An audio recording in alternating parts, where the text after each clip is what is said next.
오늘의 뉴스레터에 오신 것을 환영합니다. 아래는 주요 내용입니다. 1. 일본의 서프라이즈 요청. 2. 일본 경제의 재앙. 안녕하세요. 최근 일본의 국제적인 고립 현상이 가속화되고 있습니다. 한때는 세계 경제 2위 규모를 기록하는 등 아시아를 대표하는 선진국 역할을 해왔지만 어느 순간 급성장한 한국에게 반도체 산업부터 첨단 IT 산업 등 대부분의 산업 주도권을 내어주게 되면서 그 영향력은 날이 갈수록 줄어들고 있습니다. 특히 잃어버린 30년이란 말이 나올 정도로 일본의 경제는 급격한 하락세를 겪고 있으며 그 배경엔 1인당 국민소득 GDP마저 꾸준히 성장하는 것은 커녕 끝을 모르고 하락하고 있어 완전한 경제적 침체기에 접어든 상황입니다. 이런 현실에 한국이 IT 기술과 반도체를 등에 업고 세계적 영향력을 키워나가면서 자동차 산업에서도 새로운 패러다임인 전기 차량과 전기차용 배터리 기술력에서 세계 1위를 달성해 일본이 전통적으로 강세를 띠고 있던 자동차 산업에서마저 한국이 압도할 것으로 전망되고 있습니다. 관련 업계 전문가들이 내다본 일본의 자동차 산업은 제2의 반도체 산업이 될 수밖에 없다며 과거 전 세계 반도체 시장에서 압도적인 1위를 기록하던 일본이 현재는 점유율 한 자릿수로 추락한 것을 두고 자동차 분야에서도 비슷한 역사가 반복될 것이라 전망했습니다. 현재 한국의 현대기아가 미국과 유럽에서 전기차 판매량 2위를 기록하는 등 전 세계의 호평을 받는 동안 일본의 자동차로 대표되는 도요타의 전기차 판매 순위는 글로벌 41위를 기록하며 급변하는 친환경 패러다임에서 도태되는 모습이 나오고 있습니다. 반면 현대기아의 전기차 판매량은 세계 5위이며 글로벌 표준 특허가 적용되지 않는 중국 기업을 제외하면 전 세계 4위를 기록하고 있습니다. 업계 전문가들의 주장처럼 일본의 자동차 산업 역시 반도체 산업을 따라 시장에서 사라지게 될 상황에 놓였다는 것인데요. 이렇게 한국 기업이 다방면에서 일본의 산업을 추월하고 국제적인 영향력을 키워나가자 자신의 영향력이 줄어들 것을 우려한 일본은 본격적으로 한국과 한국 기업들을 견제하고 있습니다. 로비가 합법인 미국과 유럽에서 한국 기업들을 겨냥해 공개적으로 불이익을 주는 정책과 법안을 지원하고 일본 자체적으로도 한국에 대한 수출 규제 정책을 통해 한국 경제에 직접적으로 부정적인 영향을 주기 위해 노력하고 있습니다. 하지만 최근 들어 일본의 이런 기조가 급변하며 한국과의 협력을 강조하는 목소리가 나오더니 급기야 군사적 동맹을 맺어야 한다는 주장이 나오고 있습니다. 그 배경엔 중국과 러시아의 일본 영해와 영공 침범이 잦아진 데 반해 이들에 대항할 군사적 정보를 얻기가 어려운 상황이 되었기 때문이라고 보여지며 이 밖에도 일본이 미국의 F-16을 본따 제작한 전투기인 F-2와는 다르게 한국은 자체 연구개발한 스텔스 전투기를 제작해 시험 비행에 성공하고 실전 배치까지 앞두게 되자 일본에서는 더 이상 한국에 대한 견제나 자극을 주는 것보단 동북아시아 파트너 국가로 인정하고 적극적인 협력을 통해 일본의 경제와 안보 두 마리 토끼를 잡아야 한다는 주장이 나오고 있습니다. 관련 소식을 동북아 국제정세와 함께 자세히 알아보겠습니다. 최근 중국과 러시아의 일본 주변에서 군사행동이 심상치 않은 상황입니다. 일본 경제신문은 자국 방위성의 발표를 인용해 일본의 영공과 영해 인근에서 중국과 러시아의 군사적 활동을 통계낸 결과 최근 4개월 동안 대략 100회에 가까운 침범이 있었다고 보도했습니다. 이전엔 평균 20회 내지 30회에 가까운 침범이 있었지만 최근 러시아 우크라이나 사태 이후 중국과 러시아가 급속도로 가까워지면서 일본 인근에서 군사적 활동이 대폭 증가했으며 동원되는 군사장비와 규모도 커졌습니다. 6월 7일 러시아 공군의 전투기가 홋카이도 방향에서 감지되자 일본은 항공자위대 소속 전투기를 긴급 출격시켰으며 비슷한 시기엔 중국과 러시아의 해군 함대가 일본 열도를 줄지어 지나치며 위협을 가하기도 했습니다. 일본 방위성은 중국과 러시아 해군의 최종적인 경로는 달랐지만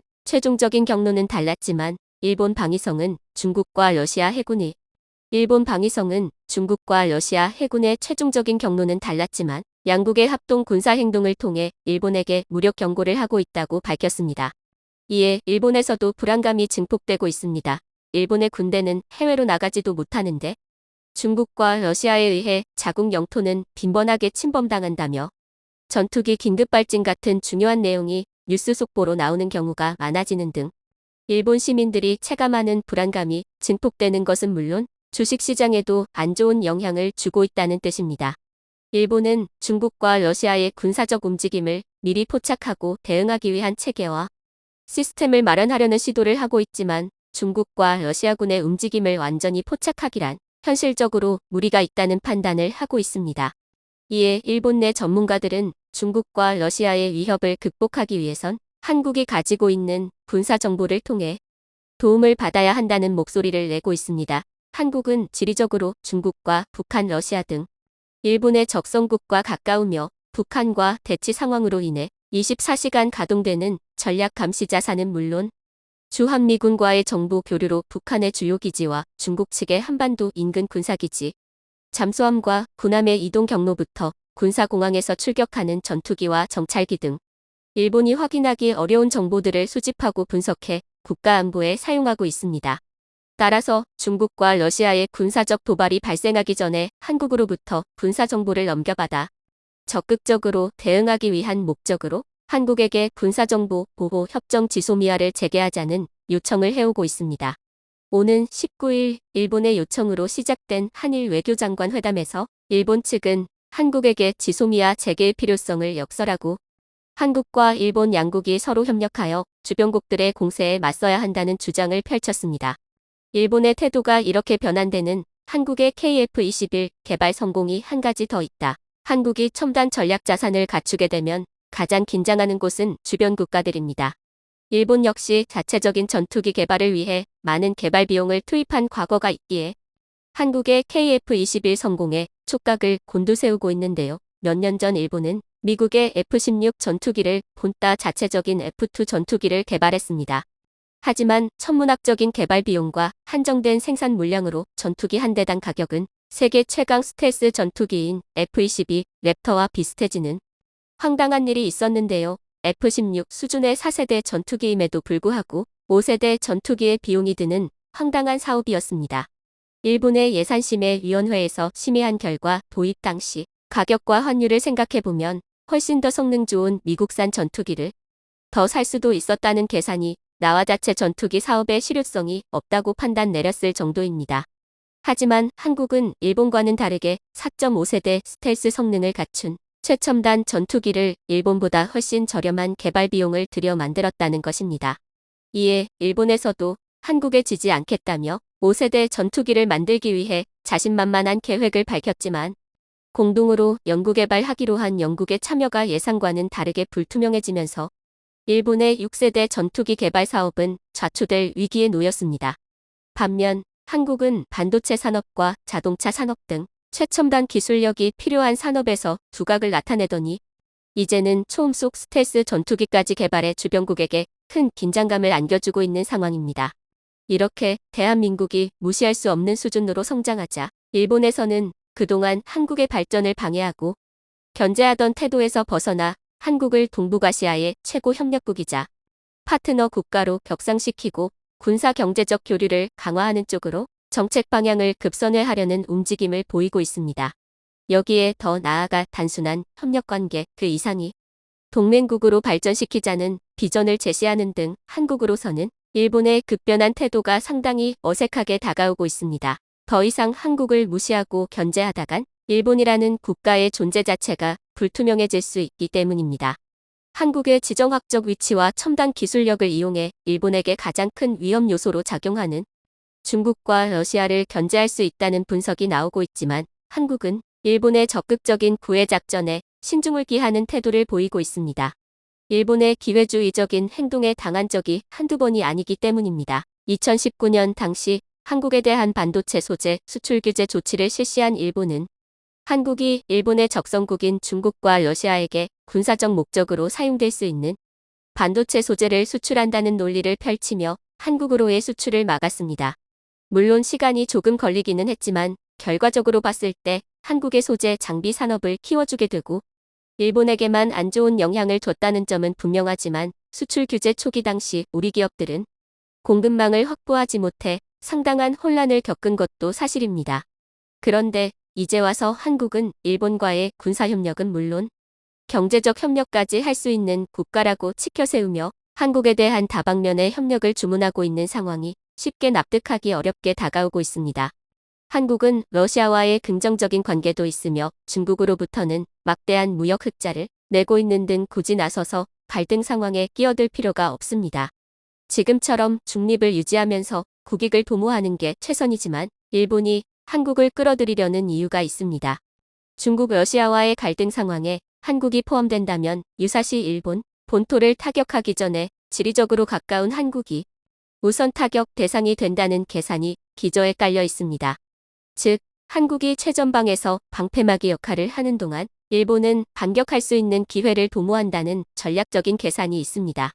게다가 일본의 기업들 중 74%가 아베노믹스의 영향을 받은 엔저 효과 때문에 큰 어려움을 겪고 있다고 응답했습니다. 과거엔 화폐 가치가 하락하면 수출 경쟁력이 생기기에 엔저 효과는 긍정적인 것으로 인식됐지만 요즘 상황은 전혀 다릅니다. 원자재 가격이 급등한 상태에서 수입 가격이 크게 증가했고 최종적인 완제품을 만드는 과정에서 비용이 상승해 물가 상승으로 이어지고 있기 때문이라고 합니다. 하지만 불황형 엔저로 인해 일본의 물가는 올라도 월급은 오르지 않는 기이한 현상이 나타나는 등 일본의 경제는 올해도 어려울 전망입니다. 최근 일본 경제는 절망의 구렁텅이에 빠져 있다. 상상도 하기 힘든 일이 벌어졌습니다. 바로 일본이 선진국 그룹에서 탈락한 것인데요. 올해 기준 IMF의 수치에 따르면 일본은 선진국 기준에 미달했습니다. 심지어 한국에게 밀려 일본인들은 충격을 받았다고 합니다. 그동안 일본 불패 신화에 취해 있던 일본인들은 바뀐 현실에 적응하지 못하고 어이가 없다는 반응을 쏟아냈는데요. 반면 일본 뒤를 무섭게 추격한 한국은 내년에는 확실히 일본을 뛰어넘을 것으로 예측되는 상황. 최악의 위기가 겹치면서 마침내 그 썩은 뿌리가 드러난 일본의 경제 상황에 대해 지금부터 자세하게 설명해 드리겠습니다. 전례 없는 한파가 전 세계를 뒤덮고 있습니다. 그 원인은 바로 무절제하게 풀린 화폐 때문인데요. 코로나 시기 경제 위기를 걱정한 국가들은 엄청난 액수의 지원금을 약속하며 시중에 돈을 풀었습니다. 흘러나온 돈은 물가를 상승시키는 요인을 만들었으며 가상화폐를 비롯한 새로운 자산의 등장은 시장을 불안하게 만들었죠. 저금리는 지속되었고 코로나와 우크라이나 전쟁 등 불안한 정세가 계속되면서 시중에 풀린 돈은 계속해서 차올랐습니다. 그러나 좋았던 시절이 끝나면서 미국 연준에서 칼을 들고 통화량 억제에 나선 것이죠. 자이언트 스텝이라는 표현이 부족할 정도로 미국은 금리를 대폭 인상했는데요. 한때는 실질 금리 마이너스를 기록할 정도로 미국은 초저금리를 유지하면서 경기 부양을 이끌었습니다. 덕분에 많은 국가들은 저금리의 혜택을 보며 실물 자산에 많은 투자를 했습니다. 그러나 미국이 전격 금리 인상을 발표하는 것도 모자라 잇따른 금리 인상안을 발표하는 탓에 세계 경제는 급속도로 얼어붙기 시작했습니다. 풀린 돈은 다시 주인을 찾아 지갑 안으로 들어가기 시작했고 닥치는 대로 자산을 사들이던 개인과 기업들은 몸을 사리기 시작했습니다. 그 결과 세계 각국과 빚을 낼 정도로 투자에 나섰던 국가와 개인들은 고금리 폭탄에 직격을 맞게 되었습니다. 원금보다 갚아야 할 이자, 걱정이 더 앞서게 된 것이죠. 이미 과도할 정도로 빚을 낸 국가들은 원금보다 더 많은 부채로 인해 갚아야 할 빚이 기하급수적으로 늘어났죠. 스리랑카를 비롯한 동아시아 국가들은 이미 파산할 정도로 후진국에게 위기가 찾아왔죠. 아프리카 국가들 가운데 중국의 돈을 끌어다가 무리하게 사업을 벌인 국가들 역시 금리 폭탄에 영향을 맞았죠. 달러 가격이 오르면서 여기에 맞춘 다른 국가들 화폐 가격 역시 상승하면서 금리도 상향 조정이 들어간 것인데요. 그로 인해 세계 전체적으로 금리가 오르는 일이 벌어졌습니다. 그리고 이러한 영향으로 인해 뜻밖의 국가가 최악의 형태로 직격탄을 맞게 되었는데요. 바로 일본이 그 주인공입니다. 과거 아베 전 총리부터 시행된 아베노믹스부터 일본은 의도적으로 금리를 떨어뜨려 엔저 현상을 일으켰습니다. 엔화 가격을 낮춰 일본 물건의 가격 경쟁력을 높이려고 한 행동이었죠. 오랜 디플레이션으로 경기가 악화된 일본 시장에서 성장 돌파구를 마련하기 위해서도 정부는 엔저를 권장했습니다. 양적 완화를 통한 경기 부양이 핵심 치료라고 생각했던 것이죠. 소비를 안 하려고 하는 일본인 특유의 심리도 극복하기 위해선 과도할 정도로 통화량이 풀려 투자 심리를 유도하는 것이 필수적이라고 일본 정부는 생각했던 것입니다. 처음에는 이 생각이 유효한 듯 보였습니다. 아베노믹스 덕분에 일본 경기는 활발했고 경제 지표들 역시 하락세에서 약상승세로 바뀌었기 때문이죠. 그러나 이 정책은 대증요법에 지나지 않았습니다. 진정한 성장을 위해선 미래 먹거리에 투자를 하고 산업 육성을 위해 내부 구조 개선을 해야 했으나 아베노믹스 덕분에 풀린 경기로 이 시기를 일본 정부는 놓친 것이죠. 결국 이 금리가 높아지면서 그동안 감춰졌던 일본 경제의 허약함이 만천하에 드러난 것입니다. 이미 이 사태를 예견했던 경제 전문가와 일본 관료들은 심각한 경고를 남기며 이를 비판했죠. 노구치 유키오 교수가 대표적인 인물입니다. 그는 저서와 언론 인터뷰를 통해 일본 경제는 쓰러지기 직전이며 다른 국가들이 이미 일본을 추월해 저만치 앞서가고 있다고 말했죠. 특히 그는 한국이 일본을 대신해 G7 자리에 오를 것이라 예언하면서 대만도 곧 있으면 일본을 추월할 것이라고 주장하며 일본인들의 반감을 샀습니다. 대부분의 일본인들은 이러한 주장은 현실성이 없다고 지적하며 그의 예견은 틀릴 것이라고 바라봤죠. 과거의 영광에 사로잡혀 현실을 제대로 보지 못한 것인데요. 그리고 안타깝게도 그가 예측한 일은 생각보다 더 빠르게 찾아왔습니다. 바로 IMF에서 일본이 선진국 그룹에서 탈락했다는 소식을 알린 것이죠. 오랜 기간 버블의 늪에서 벗어나지 못했어도 내수 경기와 튼튼한 채권을 통해 선진국 가운데서도 높은 순위를 유지하던 일본이 결국 추락한 것이죠. 올해 2022년 IMF가 발표한 자료에 따르면 1인당 PPP 구매력 지표에서 일본이 최초로 5만 달러 수준에 미치지 못한 것으로 드러났습니다. 선진국 기준으로 여겨지는 5만 달러 선은 항상 넘었던 일본이 마침내 그 선조차 붕괴하면서 추락한 것이죠. 5만 달러 지표에 속한 국가로는 미국과 캐나다, 서유럽에 속한 잘 사는 국가들, 사우디아라비아와 호주와 뉴질랜드, 그리고 대만과 한국이 포함되어 있습니다. 한국의 경우 5만 달러 선을 넘기며 당당히 선진국 그룹에 포함되어 있는데요. 그런데 이 지표에서 일본이 빠지게 된 것입니다. IMF가 발간한 자료에서 한 번도 빠진 일이 없었던 일본이 선진국 그룹에서 탈락했다는 것은 심각한 현상인데요. 다른 지표에서도 일본의 추락은 눈에 띄게 드러났습니다. 세계경제 전망 월드 이코노믹 아웃룩에 따르면 한국의 1인당 GDP는 33,590달러를 기록했는데요. 일본은 34,360달러를 기록해 격차가 770달러로 줄어들었습니다. 원화 약세를 감안해 지난해 35,000달러에서 4% 줄어든 금액인데요. 엔화 가치는 이보다 더 빠르게 하락한 탓에 지난해 39,300달러에서 12.6%나 떨어진 34,360달러를 기록한 것입니다.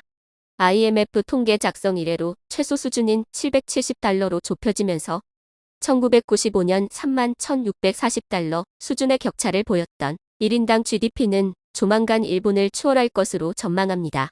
큰 이변이 없다면 내년쯤 한국이 일본을 추월할 것으로 보이는데요.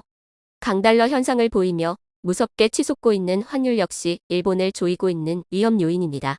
현재 1달러 당 150엔이라는 수치에 임박한 환율은 올해 말인 12월에는 160엔까지 치솟을 것으로 보이는데요.